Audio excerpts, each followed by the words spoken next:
நிகழ்ச்சியின் சிறப்பு விருந்தினர்கள் முனைவர் காமாட்சி நாயுடு அவர்கள் மற்றும் இயக்குனர் நந்தவனன் நந்தகுமார் அவர்கள்.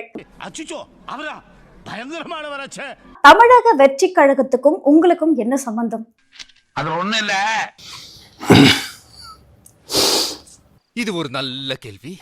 பதில சொல்றா. கேக்குற கேள்வியே நீங்க அந்த கட்சியில இருக்கீங்களா, அந்த கட்சிக்கு ஓட்டு போடுவீங்களான்னு கேக்குறீங்க. அவரு இறங்கி சாக்கடையில இறங்கி நோண்டுனாலும் அதுக்கும் துணை நின்று நான் கூட இருந்து அள்ளுவேன். அல்லக்கை முண்டமே. டிஎம்கே காரங்க சதி பண்ணி பில்லி சூனி ஆவி ஏவல் வச்சு ஏவிட்டாங்க.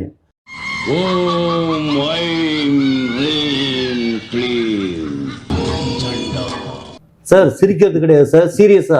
நேசிக்கின்ற நல்ல பரம தகப்பனே, தகப்பனே, இந்த அருமையான காலை வேளையிலே தேவனை ஸ்துதிக்கின்றோம், ஸ்தோத்திரிக்கின்றோம் ஆண்டவரே, ஸ்தோத்திரிக்கிறோம் ஆண்டவரே. பரலோகத்தில் இருக்கும் எங்கள் பரம பிதாவே, பரம பிதாவே, ஆண்டவராய் இயேசு கிறிஸ்துவே. அங்க ஏதாவது ஆதாரங்கள் கண்டெடுத்தீங்களா? இந்த பொம்மை பில்லி சூனியனா அந்த பொம்மையில தானே ஏதோ பண்ணுவாங்க.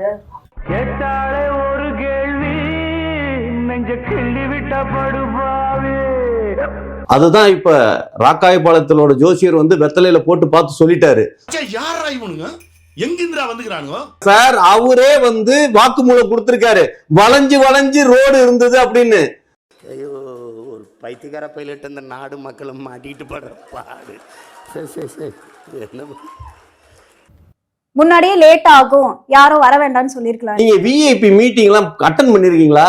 எம்ஜிஆர், கலைஞர், ஜெயலலிதா இவங்க மீட்டிங் எல்லாம் அட்டன் பண்ணிருக்கீங்களா? சொன்ன நேரத்துக்கு யாரும் வரக்கூடாது. விஐபினா கொஞ்சம் லேட்டா தான் போகணும். பெரிய சோழர் பரம்பரை. ஒரு டிராவல்ங்கிறது ஒரு இடத்துல இருந்து இன்னொரு இடத்துக்கு போறதுக்கு டிராவல் ரொம்ப ரொம்ப முக்கியங்க. அதை வந்து நம்ம துரிதப்படுத்தணும்னா டைல்ஸ் ரோடு போட்டு வச்சிடணும். இந்த இடம் தான் தெரியல இடம், மனசை தேத்திக்கங்க, பயந்துறாதீங்க, சர்ன்னு போயிருங்களே. இப்ப விஜய் அவர்கள் வந்தா ஒரு குட்டி ஜப்பானா மாறும் தமிழ்நாடு அப்படின்னு எடுத்துக்கலாமா? உண்மையிலங்க குட்டி ஜப்பான் இல்லைங்க. ஏங்க நாங்க நினைச்சுக்கிட்டு இருக்கிற இடமே வேற. நீங்க என்னங்க, ஜப்பான்லாம் வளர்ச்சி அடைஞ்சு பல வருஷம் ஆயிடுச்சு. இப்ப எல்லாம் அமெரிக்காவுக்கு மேல நாங்க யோசிச்சுக்கிட்டு இருக்கோம். நீங்க என்ன நினைக்கிறீங்க? நம்ம ஊருக்கு நாய் பிடிக்கிற வேன் வரட்டு, கண்டிப்பா ஒண்ணு நான் புடிச்சு கொடுத்துறேன். அதுக்கப்புறம் பாண்டிச்சேரிக்கு வந்து திரிசா மேடம் வந்து சீஃப் மினிஸ்டர். அதுக்கப்புறம் திரிஷாவுக்கு தெரியுமா? என்ன சார் இது?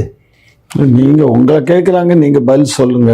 நீங்க தான் பதில் சொல்றதுல உங்களுக்கு மிக நீங்களே தான். ஐயோ சாமி, வேற கூட்டு போங்கடா, கோவத்துல போட்டுற போறேன். உங்க வீட்டு பிள்ளையா நினைச்சு எல்லாரும் என்னை மன்னிச்சிருக்க.